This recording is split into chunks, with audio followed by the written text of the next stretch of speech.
Welcome to சேஷாத்வி. Bigg Boss வீட்டில் 63வது நாள் என்ன நடந்துச்சு அப்படின்னு நம்ம பார்க்கலாம். நம்ம கேப்டனே ஒரு ஸ்ட்ராட்டஜி வச்சுருந்தாரு. யாராவது தப்பு பண்ணால் இந்த பதவியை இவரே எடுப்பாராம். வாங்க விசாரிப்போம் அப்படிங்கிறபடி உள்ளே வந்தார் விஜய் சேதுபதி. இது குறித்து ஜெஃப்ரி அவர் விசாரிக்க யாருமே என் பேச்சை கேட்கல, அதான் இப்படி பண்ணலானாவது ஒரு கட்டுப்பாடு வரணும்னு நினச்சேன் அப்படின்னு சொன்னார். ரவா லட்டு தர்ஷிகாவின் மீது விசாரணை பாய்ந்தது. அவருக்கு வேறு வழி இல்லை, அகலமான புன்னையுடன் சாரி அப்படின்னு சொல்லிட்டாரு. ஒவ்வொரு வாரமும் தப்பு பண்ணிட்டு சாரின்னு சொன்னால் ஆச்சா, ரவாயை வச்சு லட்டு பண்ணலாம், சாரியை வச்சு என்னம்மா பண்ணுறது அப்படின்னு நக்கல் அடித்தார் விஜய் சேதுபதி. அடுத்ததாக மஞ்சரி பால் கேட்ட பிரச்சனை. ஒரு திறமையான வழக்கறிஞர் போல இந்த விஷயத்தை விஜய் சேதுபதி கையாண்டார். மஞ்சரியும் தன் தரப்பை தெளிவாக எடுத்து வச்சார். தர்ஷிகாவிற்கான பதிலை சொல்லும்போது அதில் சாமர்த்தியமாக ஜாக்கிலனையும் சௌந்தர்யாவையும் கோத்து விட்டார் மஞ்சரி. பால் பங்கீடு விஷயத்தில் மற்றவங்களுக்கு ஒரு மாதிரியாகவும் மஞ்சரியின் கோரிக்கை இன்னொரு விதமாகவும் ஹேண்டில் செய்யப்பட்டது நிரூபணமானது.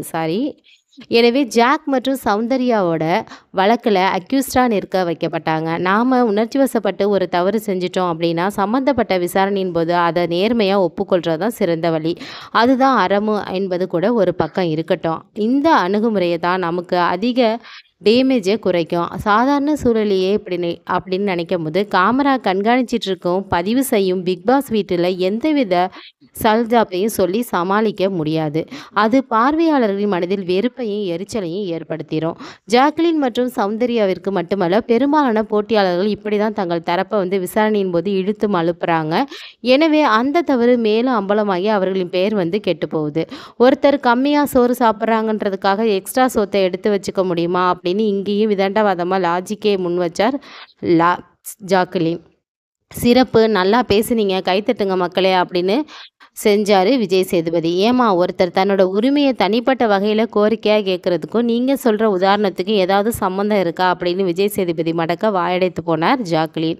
சௌந்தர்யாவும் இதே போல தான் எதையோ சொல்லி மழுப்ப முயன்றார். நாங்கள் தான் பாலை எடுத்து வச்சு கோல்டு காஃபி குடிப்போம், எங்களை தான் மஞ்சரி சொல்கிறாங்கன்னு நினச்சிக்கிட்டு அப்படின்னு அவர் இழுக்க, நான் யாருடைய பெயரையும் சொல்லலை அப்படின்னு குறுக்க புகுந்தார் மஞ்சரி. ஏமா, ஒட்டி கேட்குறதையும் சரியாக கேட்காம அப்புறம் ஒழுங்கு காட்டுறது என்ன பழக்கம்?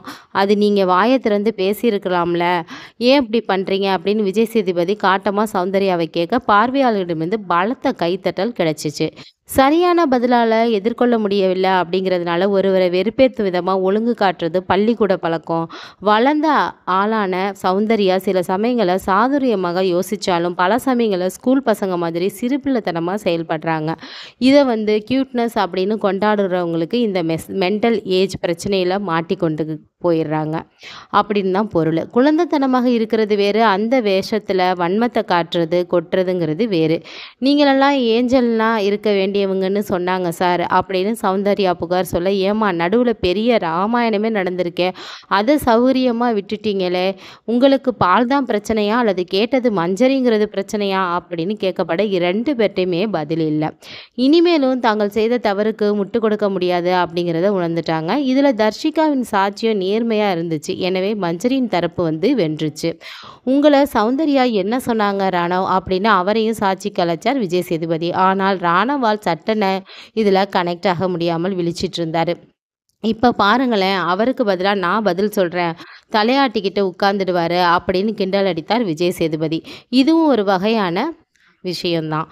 ஒரு விஷயம் விசாரிக்கப்பட்டு கொண்டிருக்கும்போது அதில் நாம் என்ன மாதிரியாக சம்மந்தப்பட்டிருக்கோம் அப்படின்னு தன்னை நோக்கி கேள்வி எழுந்தால் என்ன பதில் சொல்லணும் அப்படின்னு அழைக்கப்படவில்லை என்றாலும் கூட கையை தூக்கி என்ன பேசணும் அப்படிங்கிறதையெல்லாம் மலமளவென்று மனதுக்குள்ளே வரைபடமாக வரைந்து கொள்வது ஒரு கலை தான். முத்து போன்றவர்கள் இதை திறமையாக செஞ்சிடுவாங்க. ராணவிற்கு இந்த சாமர்த்தியம் குறைவு தான். உங்களை டோன்ட் டூ தட் அப்படின்னு சௌந்தர்யா சொன்னாங்க, ஞாபகம் இருக்கா அப்படின்னு எடுத்து கொடுத்தார் விஜய் சேதுபதி. அடுத்ததாக இருட்டுக்கடை திருட்டு பிரியாணி செய்த பூண்டு சாதம் பால் சாதம் அப்படிங்கிற உணவு திருவிழா மோசடி பற்றி விசாரித்தார் விஜய் சேதுபதி. ஜெஃப்ரியை போலவே போட்டியாளர்கள் சீரியஸாக எடுத்துக்கொள்ளவில்லை அப்படிங்கிறது இதனோட பொருள். பிக் பாஸ் வீட்டு மெனு கூடிகிட்டே போகுது. ஒருத்தர் தன்னோட பங்கை கேட்கும்போது மட்டும் 1000 கேள்விகள் வருது. ஆனால் இதையெல்லாம் செய்கிறதுக்கு மட்டும் எப்படி பொருள் கிடைக்குது அப்படின்னு விஜய் சேதுபதி கேள்வி எழுப்ப, அதை எங்கள் பங்கு வச்சு தான் செஞ்சோம் அப்படிங்கிற மாதிரி தர்ஷிகா சமாளித்தார். அது எப்படிம்மா, அதில் மற்றவங்களோட பங்கு இருக்கும்ல, சாப்பிடுங்க வேணாங்கல்ல, எல்லோர்கிட்டயும் சொல்லிட்டு சாப்பிடுங்க அப்படின்னு அட்வைஸ் செஞ்சார் விஜய் சேதுபதி. இந்த இருட்டு கடைய இன்னியோட மூடுங்க சாரி அப்படின்னு வார்னிங் தந்தார். இனிமேலும் அவர்கள் செய்யாமல் இருப்பாங்க அப்படின்னு நினைக்கிறீங்களா? பசி வந்தால் 10ம் பறந்து போகும் அப்படின்னு தாங்க சொல்லணும்.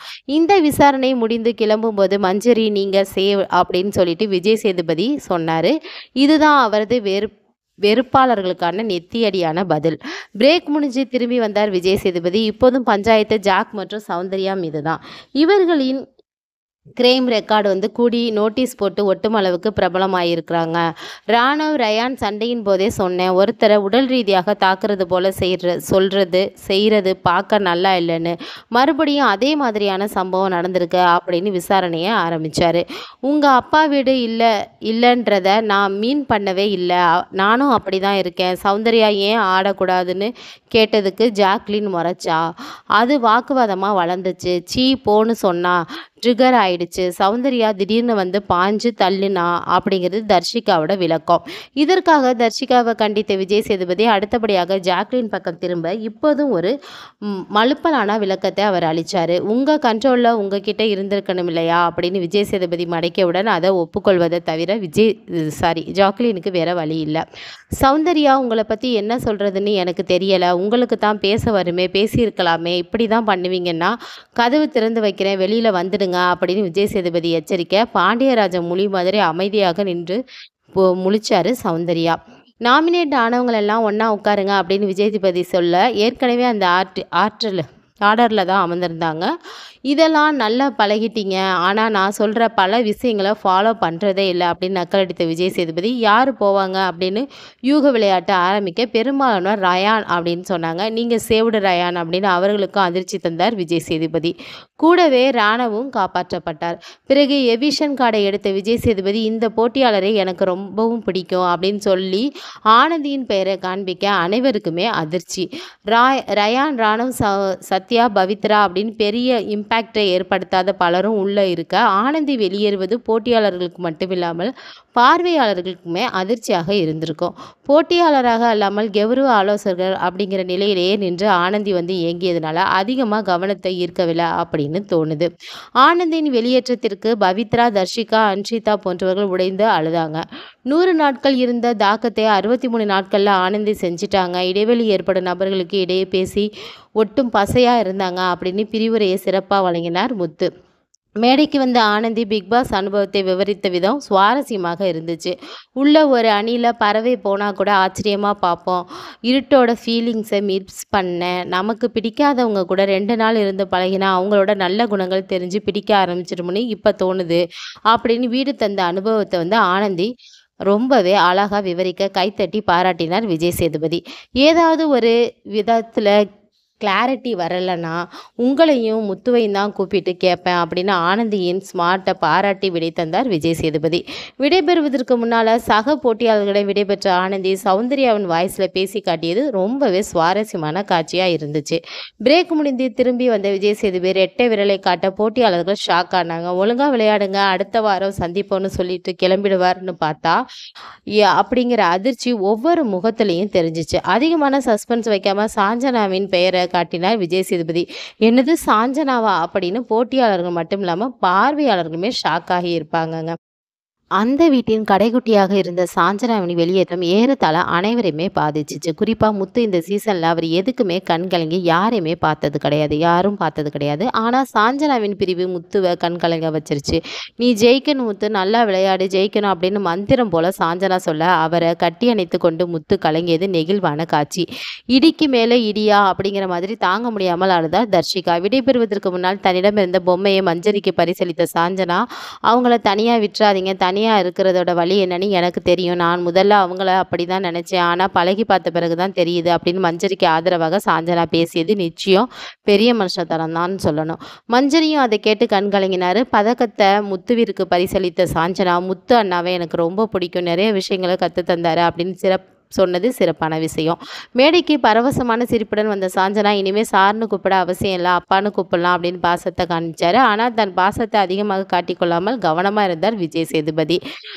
டாடிஸ் லிட்டில் பிரின்சஸ்க்கு டாடி விஜய் சேதுபதியை நிறைய சலுகையை காட்டியிருக்காரு என்கிற புகார் அவரை வந்து சேர்ந்திருக்கும்.